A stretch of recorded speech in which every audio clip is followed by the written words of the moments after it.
इस वीडियो में हम देखेंगे इफ स्टेटमेंट। देखिए स्टेटमेंट्स को कंट्रोल करने के लिए, हमारे प्रोग्राम के वर्किंग को कंट्रोल करने के लिए या अपने इंटेंडेड आउटपुट के लिए हमें तरह तरह के स्टेटमेंट्स का यूज करना पड़ता है। इसी में हम आज पढ़ेंगे if statement. If statement, the simplest form of if statement tests a condition, and if the condition evaluates to true, it carries out some instruction and does nothing in case condition evaluates to false.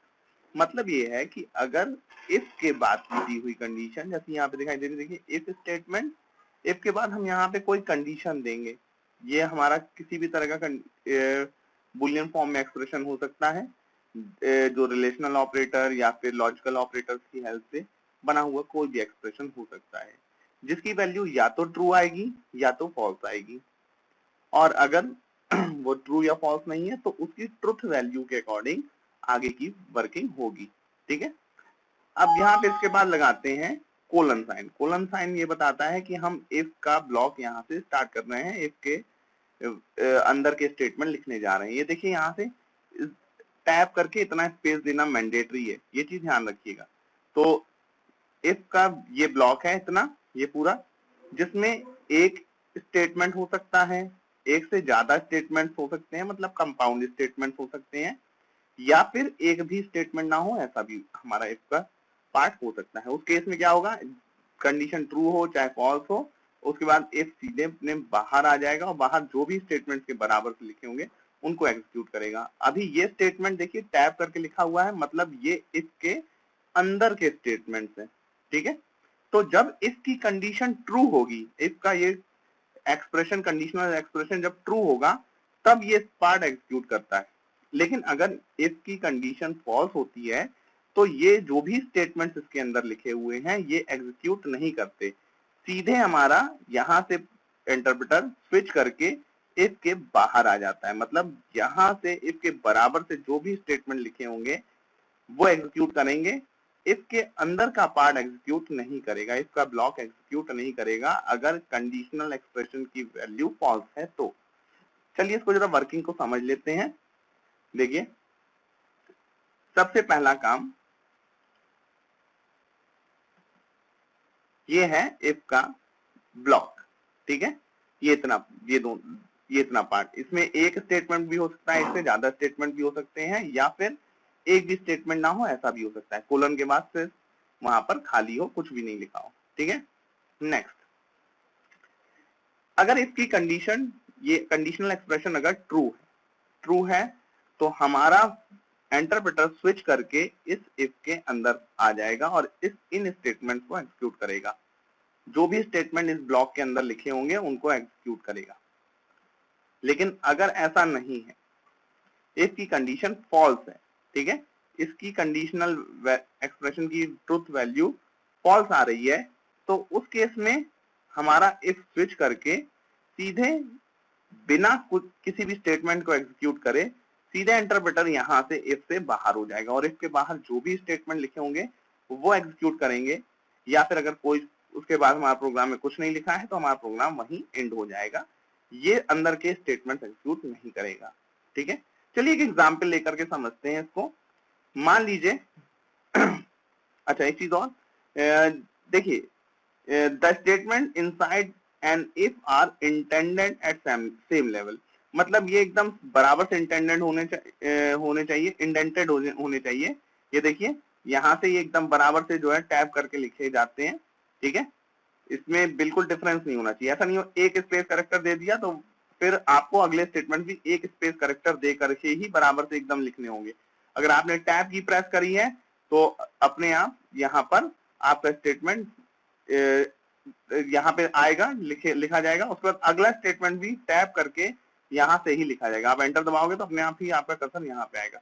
अगर आपको इसके बाहर जाना है तो आप back space दबा करके पहले इसके बराबर पे अपने कर्सर को लाओगे और तब लिखोगे, तो जो भी कुछ आप लिखोगे वो इसके बाहर माना जाएगा अगर आप इस आई के बराबर से लिख रहे हो इसके। ठीक है, चलिए नेक्स्ट कुछ और भी पॉइंट्स हैं।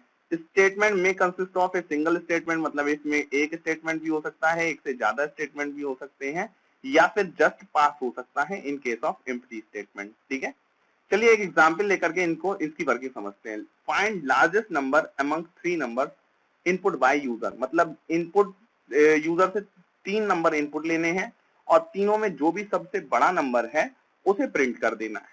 तो देखिए जरा समझते हैं इसको। सबसे पहले यूजर के स्क्रीन पर हमें एंटर फर्स्ट नंबर उसकी स्क्रीन पर डिस्प्ले कराना है और यूजर को इतना पढ़ करके एंटर फर्स्ट नंबर पढ़ करके समझ में आ जाएगा कि उसे एक नंबर इनपुट करना है। वो जो भी नंबर इनपुट करेगा इनपुट फंक्शन उसे स्ट्रिंग फॉर्म में इनपुट करेगा। ठीक है, मान लीजिए उसने 23 इनपुट किया तो इनपुट उसे 23 नहीं लेगा, उसे 23 से 23 करके एक स्ट्रिंग लेगा।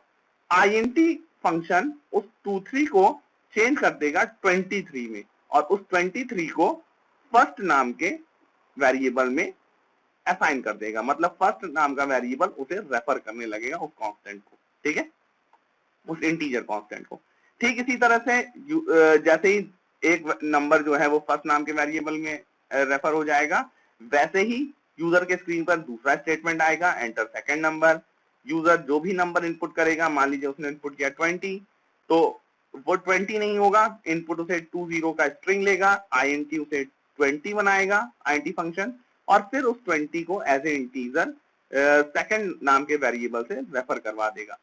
इसी तरह से यहाँ एंटर फर्स्ट नंबर लिख गया, यहाँ थर्ड लिखना था मुझे। ठीक है, एंटर थर्ड नंबर यहाँ पे लिख के आएगा। ठीक है, यूजर से इनपुट लिया जाएगा और वो स्ट्रिंग फॉर्म में होगा इनपुट से, इनपुट फंक्शन उसे स्ट्रिंग फॉर्म में रखेगा, आईएनटी उसे वापस इंटीजर में चेंज करेगा और थर्ड नाम के वेरिएबल में असाइन कर देगा। अब सबसे पहला काम हम करेंगे क्या कि फर्स्ट नाम के वेरिएबल में जो भी कुछ स्टोर है उसे मैक्स नाम के वेरिएबल में स्टोर करा देंगे। इससे हम ये मान के चल रहे हैं भाई पहला नंबर जो है, पहला वेरिएबल में जो भी स्टोर है वो सबसे बड़ा है। ठीक है, अब आगे चलते हैं, लेकिन ऐसा जरूरी तो है नहीं, तो फिर चेक कराएंगे कहीं ऐसा तो नहीं है कि सेकंड नंबर में मैक्स से ज्यादा बड़ा नंबर स्टोर हो, मतलब कि फर्स्ट से ज्यादा बड़ा नंबर हो।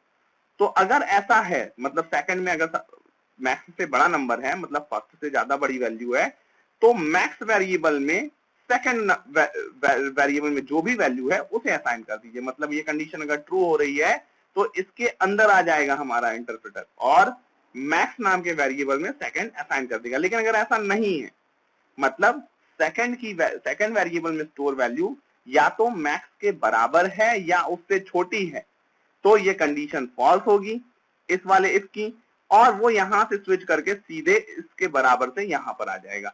मतलब यहां पर मैक्स वेरिएबल में सेकंड सब असाइन नहीं होगा, हमें ऐसा ही चाहिए। फिर हम आ करके चाहे ये कंडीशन ट्रू हुई हो चाहे ना हो, है ना, चाहे ये ट्रू हो चाहे ये फॉल्स हो, हमें थर्ड वेरिएबल से मैक्स वेरिएबल की वैल्यू को चेक कराना ही कराना है। मतलब अब हमें ये चेक करना है कि मैक्स वेरिएबल में जो स्टोर है उसकी वैल्यू कहीं थर्ड वेरिएबल में स्टोर वैल्यू जो है उससे छोटी तो नहीं है, या थर्ड वेरिएबल की वैल्यू जो है वो मैक्स में स्टोर वेरिएबल के अंदर स्टोर वैल्यू से कहीं बड़ी तो नहीं है। अगर थर्ड में स्टोर वैल्यू मैक्स वेरिएबल में स्टोर वैल्यू से बड़ी है, ये कंडीशन ट्रू हो जाती है, तो हम इसमें अंदर आएंगे और लिखेंगे मैक्स इक्वल थर्ड, मतलब थर्ड वेरिएबल की वैल्यू को उठा करके मैक्स वेरिएबल को असाइन कर देंगे। ठीक है, लेकिन अगर ऐसा नहीं है, मतलब थर्ड की वैल्यू या तो बराबर है या तो छोटी है, तो हमें तब मैक्स वेरिएबल में उसको असाइन करने की जरूरत नहीं है। तो क्या होगा उस केस में, ये कंडीशन फॉल्स होगी इसकी और हम इससे बाहर आ जाएंगे। यहाँ पर देखिए आई के बराबर से लिखा हुआ है, मतलब इससे बाहर है ये स्टेटमेंट। तो हम लिख देंगे प्रिंट लार्जेस्ट नंबर अमंग और फिर first comma second comma third, यहाँ पे वेरिएबल्स की वैल्यू आएगी क्योंकि ये देखिए बिना डबल कोट सिंगल कोट के लिखे हुए हैं। ठीक है, इज मैक्स, मैक्स में जो भी वैल्यू होगी वही सबसे बड़ा नंबर होगा। चलिए इसको प्रोग्राम को एग्जीक्यूट करके देखते हैं कि ऐसा इसमें क्या होगा। इसका एग्जीक्यूशन पहले समझ लेते हैं। देखिए अगर इसकी कंडीशन ट्रू होती है तो क्या होगा, हम if second is greater than max, अगर ऐसा होता है तो हम इसके अंदर आ जाएंगे, मैक्स इक्वल सेकंड कर देंगे। लेकिन अगर ऐसा नहीं है, ठीक है, फॉल्स हो जाती है कंडीशन, तो हम क्या करेंगे, तो हम इस केस में सीधे यहां से स्विच करके अगले वाले इफ पे पहुंच जाएंगे। ठीक है, और अब इसे चेक करेंगे, अगर इस इफ की वैल्यू ट्रू निकल जाती है, तो उस केस में हम क्या करेंगे, इसके अंदर आ जाएंगे, और अगर ये कंडीशन फॉल्स निकल जाती है, मतलब ये कंडीशन ट्रू नहीं रहती, तो उस केस में हम क्या करेंगे, यहां से स्विच करके बाहर हो जाएंगे, ठीक है। और क्या लिख देंगे, print largest number among first second third is max, ठीक है। आई होप आपको ये समझ में आ गया होगा। एक बार इसको एग्जीक्यूट करके देख लेते हैं, ठीक है। चलिए, तो सबसे पहले हम अपने पाइथन प्रोग्रामिंग लैंग्वेज पे आ जाते हैं। ये वही प्रोग्राम है, मैंने यहाँ पे फर्स्ट लिख दिया था वहां पे, तो इसको मैं थर्ड कर लेता हूं, क्योंकि थर्ड नंबर यूजर से इनपुट कराना है, ठीक है। कंट्रोल एस, और मैं इस प्रोग्राम को रन करा देता हूं F5 पे, एंटर। ओ सॉरी, यहाँ मैंने कॉपी पेस्ट किया हुआ है, इस वजह से इसे स्ट्रिंग नहीं ले रहा है, मैं मैनुअली इसे स्ट्रिंग बनाना पड़ेगा मुझको। तो कॉपी पेस्ट में देखिए कैरेक्टर की ASCII वैल्यूज जो है वो चेंज हो जाती है यहाँ पे थोड़ा सा, तो इसको मैनुअली मैं लिख दूं। चलिए, तो अब मेरा प्रोग्राम एकदम सही हो चुका है, मैं इसको रन करा लेता हूँ। Run module save. Oh sorry, नीचे भी यही दिक्कत है,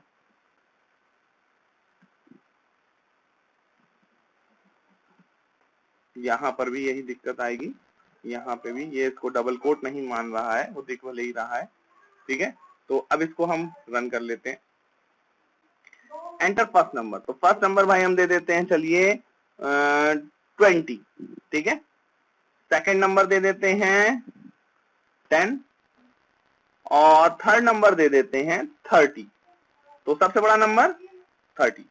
आप इसको मल्टीपल टाइम्स भी एग्जीक्यूट करके यही काम देख सकते हैं। आप चाहे अलग अलग वैल्यू दे दीजिए, ये हमेशा हमको लार्जेस्ट वैल्यू ही देगा। आई होप आपको ये वीडियो समझ में आ गया होगा। Thanks for watching.